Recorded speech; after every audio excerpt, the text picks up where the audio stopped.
Christmas എക്സാമിൻ്റെ model question പേപ്പേഴ്സാണ് നമ്മൾ answer ചെയ്യുന്നത്. ഇന്ന് ഇൻ്റഗ്രേഷൻ ഡേ 3 വരാവുന്ന ക്വസ്റ്റ്യൻസ് ഏതൊക്കെയാണെന്ന് നോക്കാം.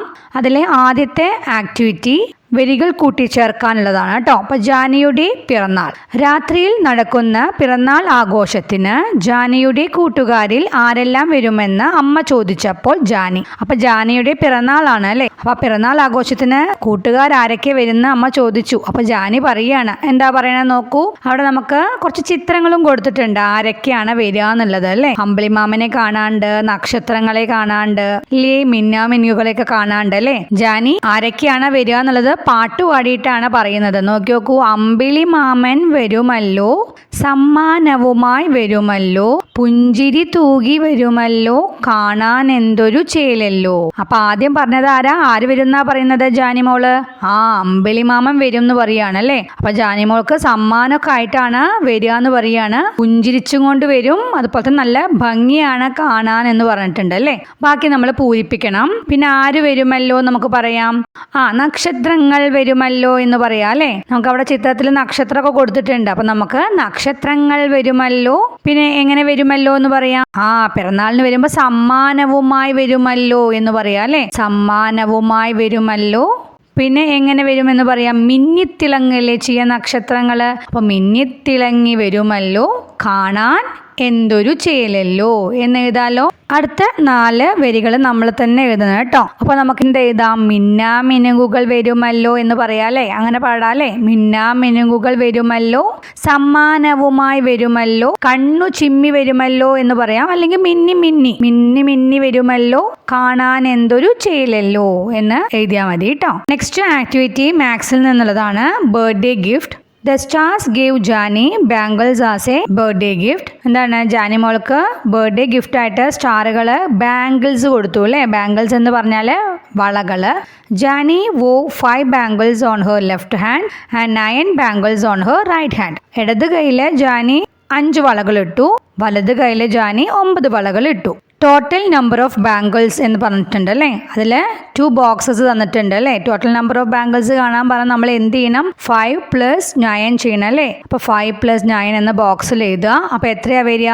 5 + 9 14 അല്ലേ. 14 എന്ന് ആൻസർ എഴുതുക കേട്ടോ. കണ്ടോ അവിടെ സൈഡിൽ ജാനിമോള് കണ്ടോ വളകളൊക്കെ ഇട്ടിട്ട് എന്തോ പറയുന്നുണ്ട്. എന്താ പറയണ? ബ്യൂട്ടിഫുൾ ബാംഗിൾസ് എന്ന് പറയണു അല്ലേ. നല്ല ഭംഗിയുള്ള വളകൾ എന്ന് പറയണു. അടുത്ത ക്വസ്റ്റ്യൻ നോക്കൂ. How many more bangles does she need to make 10 bangles on each hand. ഓരോ കൈകളിലും 10 വളകളാക്കണമെങ്കിൽ അവൾക്ക് ഇനി എത്ര കൂടുതൽ വളകൾ കൂടി വേണം എന്നാണ് അല്ലേ. ലെഫ്റ്റ് ഹാൻഡും റൈറ്റ് ഹാൻഡും നമുക്ക് തന്നിട്ടുണ്ട്. അപ്പോൾ ലെഫ്റ്റ് ഹാൻഡിൽ ഇപ്പോൾ എത്രയാണ് ബാംഗിൾസ്? 5 അല്ലേ. അപ്പോൾ ഇനി 10 ആക്കണമെന്നുണ്ടെങ്കിൽ എത്ര ബാംഗിൾസും കൂടിയും വേണം? എത്ര വളകൾ കൂടിയും വേണം? നമ്മൾ എന്ത് ചെയ്താൽ മതി? 10ൽ നിന്ന് 5 കുറച്ചാൽ മതി അല്ലേ. അപ്പോൾ 5ൽ നിന്ന് 10ലേക്ക് എണ്ണി നോക്കൂ. എത്രയാ വരിക? 5 അല്ലേ. അപ്പോൾ ലെഫ്റ്റ് ഹാൻഡിൽ 5 എന്ന് എഴുതുക. റൈറ്റ് ഹാൻഡിൽ ഇനി എത്ര ബാംഗിൾസും കൂടിയും വേണം 10 ആക്കണമെങ്കിൽ? ഓൾറെഡി 9 ബാംഗിൾസ് ആണ് അല്ലേ. അപ്പോൾ 10 ആക്കണമെങ്കിൽ ഇനി ഒരു ബാംഗിൾ കൂടി വേണം അല്ലേ. ഒരു വളയല്ലേ വേണ്ട. അപ്പോൾ 1 എന്ന് ബോക്സിൽ എഴുതുക കേട്ടോ. അടുത്ത ക്വസ്റ്റ്യൻ നോക്കൂ. If she wore an equal number of bangles on both hands how many bangles would she wear on each hand. അതായത് അവൾക്ക് 2 കൈകളിലും ഒരു തുല്യമായ വളകൾ ധരിക്കണമെങ്കിൽ ഓരോ കൈകളിലും എത്ര വളകൾ ധരിച്ചിരിക്കും എന്നാണ് ചോദിച്ചിരിക്കുന്നത് കേട്ടോ. അപ്പോൾ എങ്ങനെയാണ് വരിക? ടോട്ടൽ നമ്പർ ഓഫ് ബാംഗിൾസ് എത്രയായിരുന്നു? 14 ആയിരുന്നു അല്ലേ. അത് ഈക്വൽ ആയിട്ട് ഡിവൈഡ് ചെയ്യുക എന്ന് പറഞ്ഞാൽ എങ്ങനെയാണ് വരിക? 14ന്റെ ഹാഫ് എത്രയാ? നമ്മൾ പഠിച്ചിട്ടുണ്ടായിരുന്നു അല്ലേ. ഓരോന്നിൻ്റെ ഹാഫ് 7 അല്ലേ. അത് നോക്കാനായിട്ട് 10ന്റെ ഹാഫ് നമുക്കറിയാം. 10 + 4 അല്ലേ 14. അപ്പോൾ 10ന്റെ ഹാഫ് നോക്കുക. അപ്പോൾ എത്രയാ വരിക? 5 അല്ലേ. ദെൻ 4ന്റെ ഒരു ഹാഫ് എത്രയാ? 2 അല്ലേ. അപ്പോൾ 5 + 2 എത്രയാ? 7 അല്ലേ. അപ്പോൾ 7 എന്ന് എഴുതുക കേട്ടോ. ലെഫ്റ്റ് ഹാൻഡിൽ 7 ബാംഗിൾസ് ധരിച്ചിരിക്കും, റൈറ്റ് ഹാൻഡിൽ 7 ബാംഗിൾസ് ധരിച്ചിരിക്കും. അടുത്ത ആക്ടിവിറ്റി മലയാളത്തിൽ നിന്നുള്ളതാണ്. പിറന്നാൾ സദ്യ. ജാനിയുടെ അമ്മ പിറന്നാൾ സദ്യ ഒരുക്കി. അമ്പിളി അമ്മാവനും നക്ഷത്രങ്ങളും ജാനിക്കൊപ്പം ചേർന്ന് സദ്യ വിഭവങ്ങൾ ഓരോന്നായി പറഞ്ഞു. 4 സദ്യ വിഭവങ്ങൾ പറയാൻ സഹായിക്കുമല്ലോ എന്ന് ചോദിച്ചിട്ടുണ്ട് കേട്ടോ. അപ്പോൾ അമ്പിളി അമ്മാവനും നക്ഷത്രങ്ങളും ജാനിയും കൂടി പറഞ്ഞ സദ്യ വിഭവങ്ങൾ 3 തന്നിട്ടുണ്ട്. ഒരു 4 നമ്മളോട് എഴുതാൻ പറഞ്ഞിരിക്കുകയാണ് അല്ലേ. അപ്പോൾ ഏതൊക്കെയാ നോക്കൂ. സാമ്പാർ, ഓലൻ, കാളൻ എന്ന് തന്നിട്ടുണ്ട്. അറിയാലോ സാധ്യ വിഭവങ്ങൾ. അവിയൽ എഴുതാം, പച്ചടി എഴുതാം, കിച്ചടി, പിന്നെ രസം, പായസം, പപ്പടം അല്ലെ, എങ്ങനെയൊക്കെ എഴുതാലോ. 4 എണ്ണം എഴുതാനേ പറഞ്ഞിട്ടുള്ളൂ കേട്ടോ. ഇനി അടുത്തത് നോക്കൂ, പിറന്നാൾ മധുരം. അടുത്തത് ഒരു ക്വസ്റ്റ്യനും കൂടി അവിടെ ഉണ്ട്, നോക്കി നോക്കൂ. പിറന്നാൾ മധുരം. ജാനിയുടെ അച്ഛൻ പിറന്നാൾ സദ്യയ്ക്കു ശേഷം എല്ലാവർക്കും മധുരം വിതരണം ചെയ്തു. മധുര പലഹാരങ്ങൾ കണ്ടെത്തി വട്ടം വരയ്ക്കൂ എന്ന് പറഞ്ഞിട്ടുണ്ട് കേട്ടോ. അപ്പൊ നമുക്കറിയാലോ ഏതൊക്കെയാ മധുര പലഹാരങ്ങൾ എന്ന്. ആഹാരങ്ങൾ നമുക്ക് എങ്ങനെയൊക്കെ തരംതിരിക്കാം. മധുരമുള്ളവ ഉണ്ട് അല്ലെ, കയ്പുള്ളവ ഉണ്ട്, പുളിയുള്ളവ ഉണ്ട്, എരിവുള്ളവ അല്ലെ. ഇവിടെ നമുക്ക് ചോദിച്ചിരിക്കുന്നത് മധുരമുള്ള ആഹാരങ്ങൾ വട്ടം വരയ്ക്കാനാണ്. അപ്പൊ എന്തൊക്കെയാണ് പലഹാരങ്ങൾ നമുക്ക് നോക്കാം കേട്ടോ. ദോശ, ലഡു, മുളക് ബജ്ജി, ജിലേബി, പുട്ട്, മൈസൂർ പാക്ക്, മുട്ട പപ്സ്, മോദകം, പേട, നെയ്യപ്പം എന്നൊക്കെ തന്നിട്ടുണ്ട്. ഇതിലെ മധുരമുള്ളതിന് മാത്രം നമ്മൾ വട്ടം വരയ്ക്കുക. ദോശയ്ക്ക് മധുരം ഇല്ല അല്ലെ, ലഡുവിന് മധുരം ഉണ്ടല്ലോ, വട്ടം വരയ്ക്കൂ. മുളക് ബജ്ജി എന്ന് പറഞ്ഞാൽ നല്ല എരിവുള്ളതാണ്, മുളക് കൊണ്ട് ഉണ്ടാക്കുന്നതല്ലേ. ജിലേബി എന്ന് പറഞ്ഞാൽ മധുരമുള്ളതാണ്, വട്ടം വരയ്ക്കുക. പുട്ടിന് മധുരമൊന്നുമില്ല. മൈസൂർ പാക്ക് എങ്ങനെയാ, മധുരമുള്ളതല്ലേ, വട്ടം വരയ്ക്കുക. മുട്ട പപ്സ് എങ്ങനെയാ, മധുരമുള്ളതല്ലല്ലോ. മോദകം എങ്ങനെയാ, മോദകം എന്ന് പറഞ്ഞാൽ എന്താണെന്നറിയോ, സുഗേനാണ് കേട്ടോ. സുഗേന് മധുരം ഉണ്ടല്ലോ, വട്ടമിടുക കേട്ടോ. പേട മധുരമുള്ളതാണ്, വട്ടമിടുക. നെയ്യപ്പം മധുരമുള്ള പലഹാരമാണ്, വട്ടമിടുക കേട്ടോ. അടുത്ത ആക്ടിവിറ്റി നോക്കൂ, ജാനിയുടെ സന്ദേശം. അധികം വൈകാതെ മഴ പെയ്യണമെന്ന് മഴമേഘങ്ങളെ കാണുമ്പോൾ പറയാൻ ജാനി അമ്പിളിമാമനോട് പറഞ്ഞു. അമ്പിളിമാമൻ പിറന്നാൾ ആഘോഷത്തിനൊക്കെ വന്നിട്ട് തിരിച്ചു പോകുന്ന സമയത്ത് ജാനി പറയുകയാണല്ലേ, മഴമേഘങ്ങളെ കാണുമ്പോൾ മഴ വേഗം പെയ്യണമെന്ന് പറയാണ്. എന്തായിരിക്കും ജാനി ഇങ്ങനെ പറയാൻ കാരണം? മഴയൊക്കെ ഇല്ലാതെയപ്പോൾ എന്താണ്ടായി, വെള്ളം എല്ലാം വറ്റിയില്ലേ. എവിടുത്തെ വെള്ളം വറ്റിയത്? കിണറുകളിലെ, കുളങ്ങളിലെ, തോടുകളിലെ, പുഴകളിലൊക്കെ വെള്ളം വറ്റിയില്ലേ. വെള്ളം ഇല്ലാതെ ആയപ്പോൾ എന്താ, എല്ലാ ജീവജാലങ്ങളൊക്കെ നശിച്ചു പോവാൻ തുടങ്ങിയില്ലേ. അപ്പൊ ഇവിടെ നോക്കൂ, മഴ പെയ്യുമ്പോൾ വെള്ളം നിറയൂലേ. അപ്പൊ അവിടെ നോക്കൂ, 2 ചോദ്യങ്ങൾ കൊടുത്തിട്ടുണ്ട്. എന്തൊക്കെയാ? മഴ പെയ്യുമ്പോൾ വെള്ളം നിറയുന്നത് എവിടെയെല്ലാം? എവിടേക്കാ നിറയുന്നത് അറിയാലോ നിങ്ങൾക്ക്. കിണർ, കുളം, തോട്, പുഴ, അരുവി, അങ്ങനെയൊക്കെ എഴുതിയാൽ മതി കേട്ടോ. അടുത്തത് എന്താണ്, വെള്ളം കൊണ്ടുള്ള ഉപയോഗങ്ങൾ എഴുതാൻ പറഞ്ഞിട്ടുണ്ട് കേട്ടോ. അപ്പൊ എന്തിനൊക്കെയാണ് നമ്മൾ വെള്ളം ഉപയോഗിക്കുക? കുടിക്കാൻ, ആഹാരം പാകം ചെയ്യാൻ, കുളിക്കാൻ, പാത്രം കഴുകാൻ, തുണി അലക്കാൻ, കൃഷിക്ക്, ഇങ്ങനെയൊക്കെ എഴുതിയാൽ മതി കേട്ടോ. നിങ്ങൾക്ക് എക്സാമിന് ഒരു 5 ആക്ടിവിറ്റി ഒക്കെയാണ് വരുള്ളൂ. ഇവിടെ ഞാൻ കുറച്ച് എക്സ്ട്രാ ആക്ടിവിറ്റീസും കൂടി കൊടുക്കുന്നുണ്ട്. അതും കൂടി ഒന്ന് നോക്കി വെക്കണം കേട്ടോ, എക്സാമിന് പോകണേക്കാട്ടിലും മുന്നേ. ആദ്യത്തെ നോക്കൂ, പകലും രാവും. ജാനിക്കുട്ടി കണ്ട രാവും പകലും വരച്ചു യോജിപ്പിക്കൂ എന്ന് പറഞ്ഞിട്ടുണ്ട്. ഇവിടെ നമുക്ക് 2 ചിത്രങ്ങൾ കൊടുത്തിട്ടുണ്ട് അല്ലേ. അതായത് പകൽ ചിത്രമുണ്ട്, രാത്രി ചിത്രമുണ്ട്. അത് നിങ്ങൾക്ക് മനസ്സിലായല്ലോ.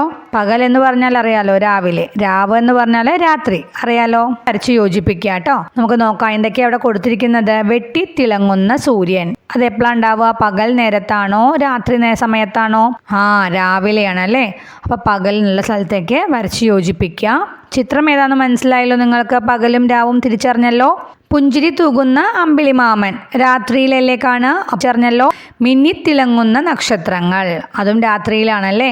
വരച്ച് യോജിപ്പിക്കുക. വിരിഞ്ഞു നിൽക്കുന്ന പൂക്കൾ എപ്പോഴാണ് കാണുക? പകൽ നേരത്തല്ലേ. വരച്ച് യോജിപ്പിക്കുക കേട്ടോ ചിത്രത്തിലേക്ക്. കണ്ണു ചിമ്മുന്ന മിന്നാമിനുങ്ങുകൾ എപ്പോഴാണ് കാണുക? രാത്രിയിലാണ് കാണുക അല്ലേ. ചിത്രത്തിലേക്ക് വരച്ച് യോജിപ്പിക്കുക. പാറി നടക്കുന്ന പൂമ്പാറ്റകൾ എപ്പോഴാണ് കാണുക? പാറി നടക്കുന്ന പൂമ്പാറ്റകളേനെയും തുമ്പികളേനെയും പക്ഷികളേനെയൊക്കെ എപ്പോഴാണ് കാണുക? രാവിലെയാണ് കാണുക അല്ലേ. അപ്പോൾ ചിത്രത്തിലേക്ക് വരച്ച് യോജിപ്പിക്കുക. അടുത്തത് നിലാവുള്ള ആകാശം എപ്പോഴാണ് കാണുക? രാത്രിയിലല്ലേ. വരച്ച് യോജിപ്പിക്കുക. പാറി നടക്കുന്ന വെള്ളമേഘങ്ങൾ എപ്പോഴാണ് കാണുക? രാവിലെയാണ് അല്ലേ. അപ്പോൾ ആ ചിത്രത്തിലേക്ക് വരച്ച് യോജിപ്പിക്കുക. അടുത്ത ഒരു ആക്ടിവിറ്റി നോക്കൂ, fill in the missing numbers. ഇവിടെ ഫസ്റ്റ് വൺ നമുക്ക് എന്തൊക്കെ തന്നിരിക്കുന്ന നമ്പേഴ്സ് ഏതൊക്കെയാ നോക്കൂ. 3, 6, 9, 12, 15. ഇതൊക്കെ എന്താണ്? ഇൻക്രീസിങ്ങിലാണല്ലോ തന്നിരിക്കുന്നത് അല്ലേ. ഇൻക്രീസിങ് ഓർഡർ ആണ്. അപ്പം നമുക്ക് എത്ര വെച്ചിട്ടാണ് കൂടിയിരിക്കുന്നത് എന്ന് നോക്കുക കേട്ടോ. അപ്പം എത്രയാ? 3ന്റെ കൂടെ 3 ആഡ് ചെയ്യുമ്പോഴല്ലേ 6 കിട്ടുക. 6ന്റെ കൂടെ 3 ആഡ് ചെയ്യുമ്പോഴാണ് 9 കിട്ടുക. 9ന്റെ കൂടെ 3 ആഡ് ചെയ്യുമ്പോൾ 12. 12ന്റെ കൂടെ 3 ആഡ് ചെയ്യുമ്പോൾ 15. ഇനി നമ്മൾ എന്ത് എഴുതണം? എത്ര വരിക? 15ന്റെ കൂടെ 3 ആഡ് ചെയ്ത് കഴിഞ്ഞാൽ 18 കിട്ടും അല്ലേ. 18 എന്ന് നെക്സ്റ്റ് സെല്ലിൽ എഴുതുക. ദെൻ 18ന്റെ കൂടെ 3 ആഡ് ചെയ്തിട്ട് 21 എന്ന് നെക്സ്റ്റ് സെല്ലിൽ എഴുതുക. ദെൻ 21ന്റെ കൂടെ 3 ആഡ് ചെയ്ത് കഴിഞ്ഞാൽ 24. 24ന്റെ കൂടെ 3 ആഡ് ചെയ്ത് കഴിഞ്ഞാൽ 27. 27ന്റെ കൂടെ 3 ആഡ് ചെയ്ത് കഴിഞ്ഞാൽ 30. ഇനി അടുത്തത് നോക്കൂ, 2, 4, 6, 8, 10. ഇത് നിങ്ങൾ ചെയ്യോ? എല്ലാം പറഞ്ഞു തരേണ്ട ആവശ്യമില്ലല്ലോ. ഇതും എങ്ങനെയാണ്, ഇൻക്രീസിങ് ആണ്. അപ്പോൾ എത്ര വെച്ചിട്ടാണ് കൂടിയിരിക്കുന്നത് നോക്കുക. എന്നിട്ട് എന്ത് ചെയ്യുക, അടുത്തത് നമ്മൾ കണ്ടെത്തുക കേട്ടോ. അപ്പോൾ വന്നിരിക്കുന്നത് എങ്ങനെയാണ്, 2, 4, 6, 8, 10 അല്ലേ. അപ്പോൾ ഓരോ സമയത്തും എത്ര വെച്ചിട്ടാണ് കൂടിയിരിക്കുന്നത് നോക്കിയിട്ട് ബാക്കി നമ്മൾ ആഡ് ചെയ്ത് എഴുതേ വേണ്ടുള്ളൂ. അടുത്തത് നോക്കൂ, 25, 30, 35, 40, 45. നിങ്ങൾക്ക് മനസ്സിലായില്ലേ ഇവിടെ എത്ര വെച്ചിട്ടാണ് കൂടുന്നത്? പറയൂ. 5 വെച്ചിട്ടാണല്ലേ. അപ്പോൾ എന്ത് ചെയ്യുക, ബാക്കി നമ്മൾ 5 വെച്ച് ആഡ് ചെയ്തിട്ട് ബാക്കി സെൽസ് ഫില്ല് ചെയ്യണേ. നിങ്ങൾ ചെയ്യേണ്ട വർക്കാണേ. ഇനി അടുത്തൊരു ക്വസ്റ്റ്യൻ നോക്കുക.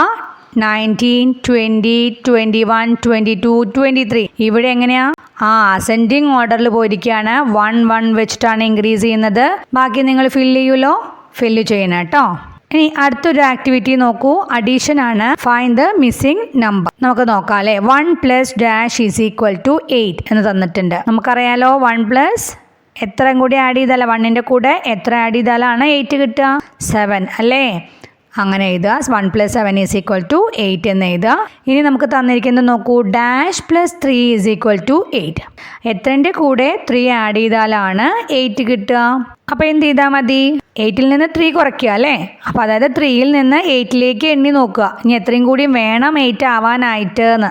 3 കഴിഞ്ഞാൽ 4, 5, 6, 7, 8. 5 അല്ലേ. 5 എന്ന് എഴുതുക. ബാക്കി നോക്കൂ, 6 + ഡാഷ് ഈസ് ഈക്വൽ ടു 15. നിങ്ങൾ ചെയ്യണേ. 8 + 6 ഈസ് ഈക്വൽ ടു ഡാഷ് എന്ന് തന്നിട്ടുണ്ട്. അതും നിങ്ങൾക്കുള്ള വർക്കാണ്. 5 + ഡാഷ് ഈസ് ഈക്വൽ ടു 10. അതും നിങ്ങൾ ചെയ്യണം കേട്ടോ. 3 ക്വസ്റ്റ്യൻ. അപ്പോൾ നമ്മൾ ഇൻ്റഗ്രേഷൻ ഡേ 1, ഡേ 2, ഡേ 3 വരാവുന്ന മോഡൽ ക്വസ്റ്റ്യൻസ് ഒക്കെ നമ്മളിതിൽ പറഞ്ഞു പോയിട്ടുണ്ട്. നിങ്ങളിനി കടങ്കഥകളൊന്ന് നോക്കി വെക്കണം. അതായത് ജീവികളെ കുറിച്ചിട്ടുള്ള കടങ്കഥകൾ, അതിൻ്റെ കൂടുകളെ കുറിച്ചിട്ടുള്ള കടങ്കഥകൾ, പഴങ്ങൾ, പലഹാരങ്ങൾ, അതിനെക്കുറിച്ചിട്ടുള്ള ചെറിയ കടങ്കഥകൾ കേട്ടോ. അതൊന്ന് നോക്കിപ്പോണം. ഇനി നിങ്ങൾക്ക് കടങ്കഥകൾ വേണമെന്നുണ്ടെങ്കിൽ അത് നിങ്ങൾ കമൻറ്റ് ബോക്സിൽ പറഞ്ഞു കഴിഞ്ഞാൽ ഞാൻ കടങ്കഥകൾ ഇടാം കേട്ടോ. അപ്പോൾ എല്ലാ കുഞ്ഞുങ്ങളും നന്നായി പഠിച്ച് നല്ല മാർക്ക് വാങ്ങാൻ നോക്കുക. Okay, all the best.